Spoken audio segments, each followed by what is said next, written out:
Okay. Islam in Pakistan has divided the society into many, many sects, and everybody is very hostile towards each other.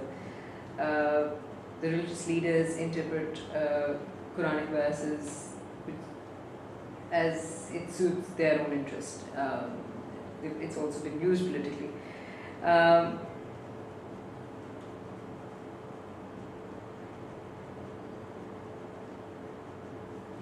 How do you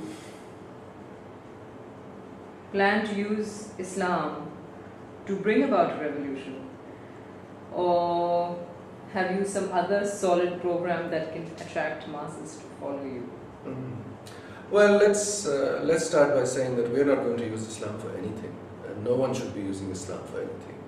It's a religion, it's a way to live life, and people should not be using it as a political tool or as a device to gain a political advantage. It should not be stained in this way at all. It's a disservice to try and employ it towards political ends. So we have no intention of doing that. What we do intend to do is to uphold the Constitution, which has said very clearly that Pakistan is an Islamic state, and that's what, as a political party incorporated under that Constitution, we are obliged to respect it and uphold it. But that's the extent of our involvement with Islam. It's limited to what the Constitution requires us to do, and we will uphold that completely. Now, the other part of the question was about different scholars interpreting Islam in ways that suits their political ends. Now, I think the issue here, it comes to a matter of freedom of religion, because the Constitution has provided that everyone, Muslims and non-Muslims, must be allowed to practice their religion as they see fit.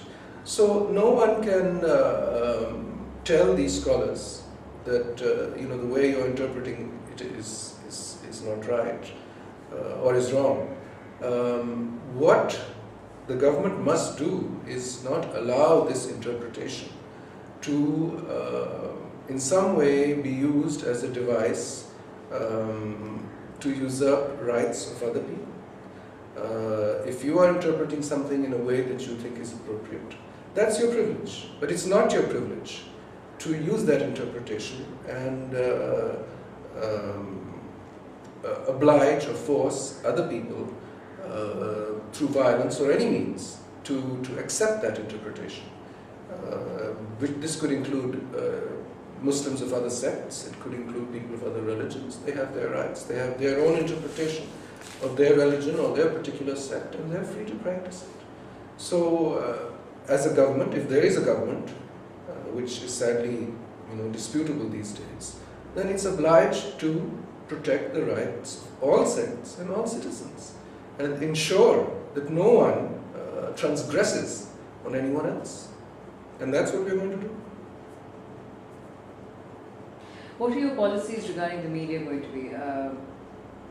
What is your policy regarding non-state propaganda and sensationalist defeatist journalism?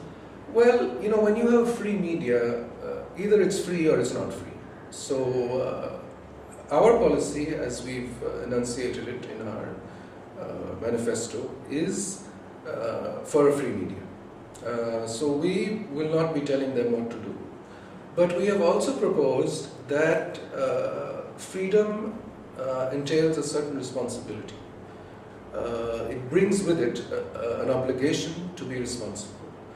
So, and I think it becomes even more important in a very conservative society like ours, where certain content which is perhaps acceptable in other more liberal places is not acceptable here, or the general public will not be happy to view such content. And I think this is an issue that the media should solve by itself. It should realize what the limits are to what can, or the limits to content are in our society. We have proposed that maybe a body be set up, and this is something that has to be looked at later, which can something which, for instance, the Federal Communications Commission does in the US, where, despite it being a very liberal place, there are very strict limits on what you can and cannot show on TV. And people are fined, and stations are fined if there is obscenity or anything like that. So you'll see it's, by and large, the programming is quite clean in the US. And that's the sort of setup I think we need. I do not think you can have completely unfettered media to be free of all constraints and do and show what they want.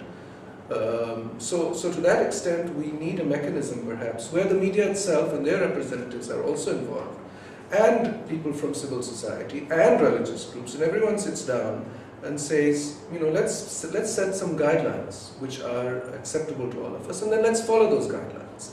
So that's the sort of thing we have in mind for the media.